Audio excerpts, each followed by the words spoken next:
Hi students, welcome to HSC Chemistry and the Chemical Monitoring and Management video series. This is video number 21 in the series. This one is on monitoring ozone depletion. One of the important things, I guess, to say right at the beginning of this video is that this really is a concept that has a very important historical place and not necessarily as much of a present relevance as it would have done 20 years ago.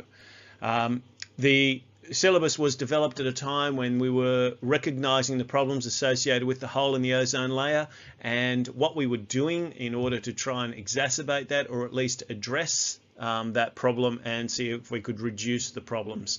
So this was a good case study in why it's important to monitor and manage a particular resource such as the atmosphere. So the first thing I guess then to say is that the issue in 2018 is not quite as relevant as it was 20 years ago when this particular curriculum was first being developed. Nevertheless, it's an important case study because we have already looked at the interaction between CFCs, chlorofluorocarbons, and ozone, and how there is an interaction between them which actually damages the ozone in the upper atmosphere. It meant that we needed some way of being able to determine how ozone levels were changing in the atmosphere, or at least a way of initially finding out what was going on. And there are now two methods, I guess two groups of methods, if you like, that we know of how ozone levels can be monitored. And we can either do that from the ground, basically looking up, or from above the ground in balloons or satellites, looking up, down, or sideways, basically, depending on the altitude of our device.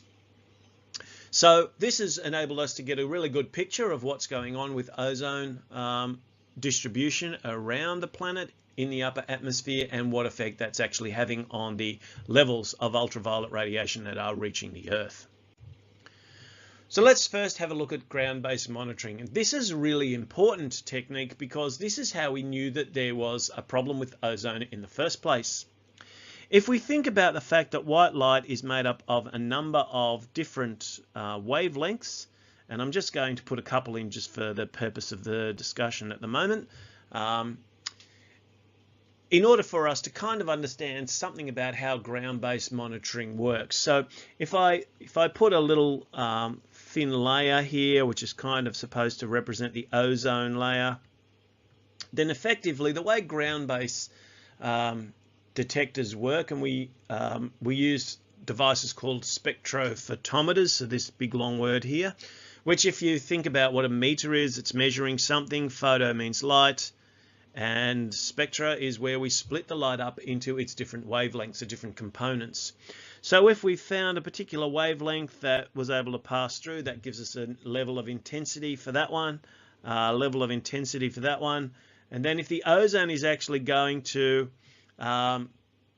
absorb that particular wavelength, that third wavelength, then it means that there may be only a small amount of it will come through, and therefore we'll have a reduction in the intensity. So this is about the intensity of different wavelengths of light that are reaching the ground-based spectrophotometers.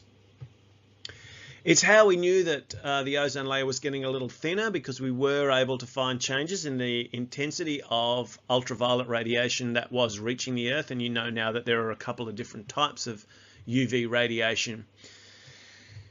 The measure of ozone is in units called Dobson units, which are DU, where 1 Dobson unit is equivalent to the amount of ozone that would be present if you had a 0.01 millimeter thickness of pure ozone above a certain place on the Earth.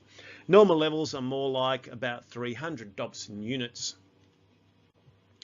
But some really interesting things started happening when we were able to get up through the atmosphere, whether we were launching helium balloons that were measuring a whole lot of things to do with the weather as well as ozone.